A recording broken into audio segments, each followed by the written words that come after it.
This video will teach you how to understand Mars in the first house, and we'll begin by reviewing what the first house is. The first house is the area of sky around the eastern horizon. The eastern horizon is where the sun rises. The sunrise symbolizes the beginning of things, and things beginning means things becoming visible. So the first house symbolizes birth, the beginning of things, the beginning of you if it's your chart. And what is born? The body. So the first house signifies your body. And what's the body? It's the physical, visible, manifest, born aspect of self, you. The first house symbolizes manifestation. Whether or not things become manifest, real, tangible, practical, solid, visible.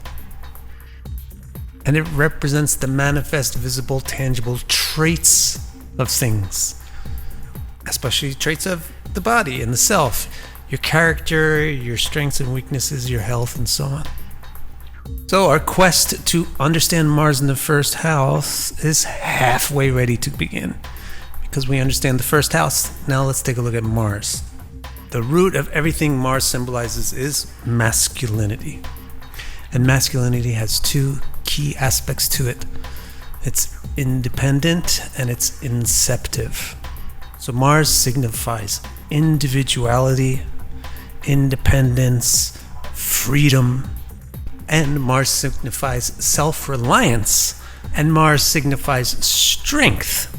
What do you need to be independent? You need self-reliance. What do you need to be self-reliant? You need strength. And therefore Mars is very involved with everything that increases and amplifies and accentuates and extends our strength. So it has to do with weapons. It has to do with tools and technologies.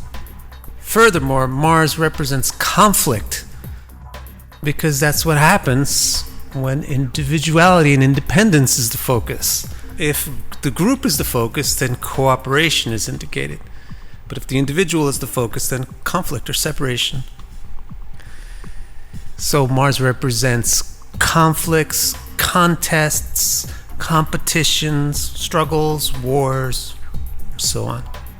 Masculinity is inceptive. It gets things started. It initiates the pregnancy. And so Mars is the planet of initiative, making the first move, having the inspiration, the plan to do something. Thus it represents passion, hunger, lust, wants, the things which motivate the initiative.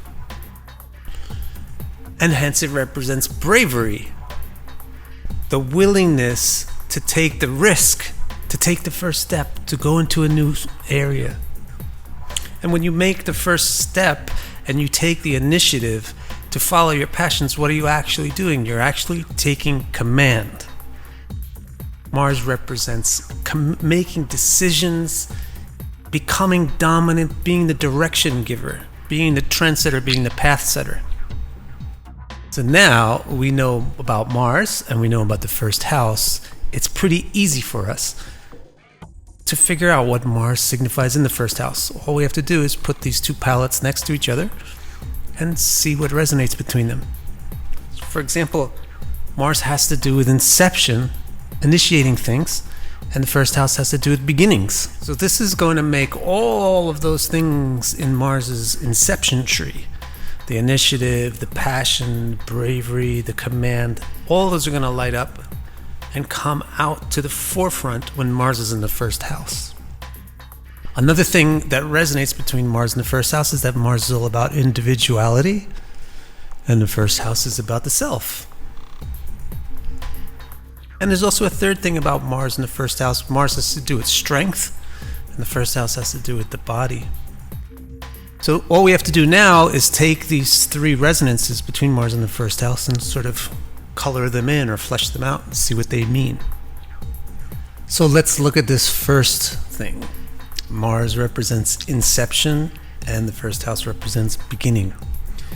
So Mars in the first house signifies a go-getter, an ambitious person, passionate person, a person who's lusty and hungry, and therefore who is brave and willing to take risks and have adventures and go out in search of their desires and ambitions. Now let's explore the second thing. Mars represents individuality and the first house represents the self. So Mars in the first house represents a self-determining person, norm-defying. They do their own thing. Freedom-loving, self-reliant, independent. They don't like to be coddled. They don't like to be led and pampered. They like the risk of doing their own thing their own way. And finally, Mars represents strength, and the first house has to do with the body. So Mars in the first house signifies physical vitality, physical strength, musculature, so resistance to obesity. Now, who are some people? Donald Trump, Anais Nin, Ernest Hemingway, and Agatha Christie. All these people are really great examples of Mars in the first house because they're all go-getters, they're all ambitious or passionate, they're all very individualistic, norm-defying, self-determining. Trump is a very good example of Mars in the first house because A, it's very close to the ascendant, and B, it's in Leo. So Leo is also very masculine and self-oriented and fiery and ambitious. And it works out well to him, and he becomes a lucky person because his Mars happens to be his ninth lord. Anais Nin, on the other hand, shows the lusty side of Mars in the first house. And sure enough, her Mars is in Libra, Venus's sign, the air sign. And with Rahu very close to Rahu, and her Mars is her seventh lord, which has to do with sexuality and intercourse. Then we have Ernest Hemingway, who's a very adventurous, macho, freedom-loving type of person, but is also a famous and great writer. So his Mars in the first house is in Virgo. And it is the third lord for writing skills, and it's square to the fifth lord for artistic skills. And then finally we have Agatha Christie. Less of an adventurous, wild type than the other three, but also very much a trendsetter, a norm defier, and an individualist, and also a writer like Ernest Hemingway. So her Mars also is very close to the ascendant, but it's in Sagittarius, not Leo like Trump. Sagittarius is more like Virgo in the sense of it being intellectual, so it's more like Hemingway.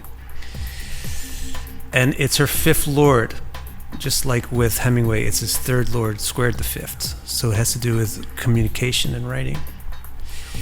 Furthermore, her nature is less outgoing and risk-taking than the others because her Mars is with Ketu, and her Mars is also her 12th lord, etc., etc. Actually, there's many, many, many details about each of these charts. That's very fascinating and very important to understand any interpretation, whether it be Mars in the first house or any planet in any sign or any house. You have to put that interpretation in the context of the entire chart. But in this video, I really just want to focus on what Mars in the first house means. If you want to actually have my interpretations for all of your placements in your chart, you can go to my website and order that from the charts page. It's victorcara.com/R2. Thank you so much.